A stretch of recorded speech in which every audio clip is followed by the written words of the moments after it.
El miedo es una emoción caracterizada por un intenso sentimiento habitualmente desagradable, provocado por la percepción de un peligro, real o supuesto, presente o futuro. Se trata de un elemento inseparable del ser humano y condiciona todas nuestras actuaciones. Contrariamente a lo que se puede pensar, el miedo no siempre es perjudicial. Es lo que nos mantiene vivos, ya que nos permite ser precavidos y prudentes. El problema es cuando se metamorfosea en pánico y nos paraliza, dificultando nuestras acciones y mermando nuestras habilidades.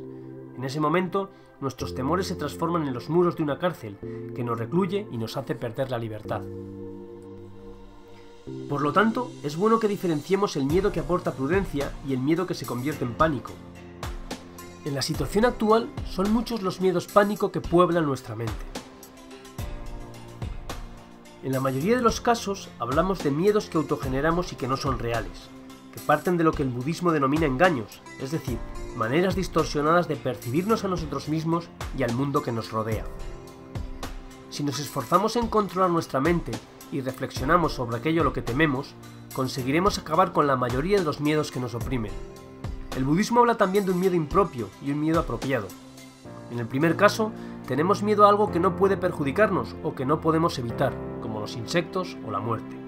En el segundo, se basa en un peligro real para el que podemos tomar medidas que nos permitan evitarlo. Me gusta hablar de las 3 R's del miedo: el terror que tenemos al ridículo, al rechazo o a la renovación, aspectos que impiden que crezcamos personal y profesionalmente. Cuando hablo de miedo al ridículo, me refiero al miedo al fracaso, a no hacerlo bien o acorde con las expectativas de otros. Este miedo nos hace tener una aversión preocupante al riesgo e impide la toma fluida de decisiones por temor a equivocarnos. Recuerde siempre que lo importante es estar en paz con uno mismo.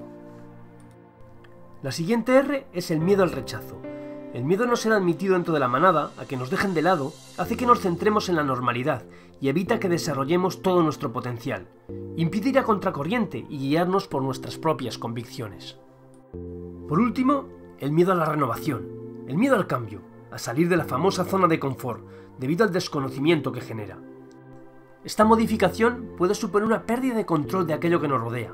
Ese ámbito confortable proporciona una falsa sensación de seguridad de la que es preciso salir, traspasar el umbral que nos lleve a conocer todo el potencial que poseemos dentro y aprender a convivir con la incertidumbre, que es el peaje que tenemos que pagar por ser realmente libres. ¿Cómo superarlos? El primer paso es analizar y reflexionar sobre nuestro miedo. Si analizamos y reflexionamos sobre nuestros miedos, llegaremos a la conclusión de que la mayoría carecen de sentido, no son reales. Debemos ser conscientes de nuestros miedos y tratar de definirlos, intentar comprender su origen, sus causas y sus consecuencias. Posteriormente, visualizar el resultado que deseamos alcanzar y para llegar hasta él dividirlo en pequeños logros. El segundo paso es conquistar el miedo, enfrentarnos a ellos una y otra vez, poco a poco. De esta forma conseguiremos superarlos.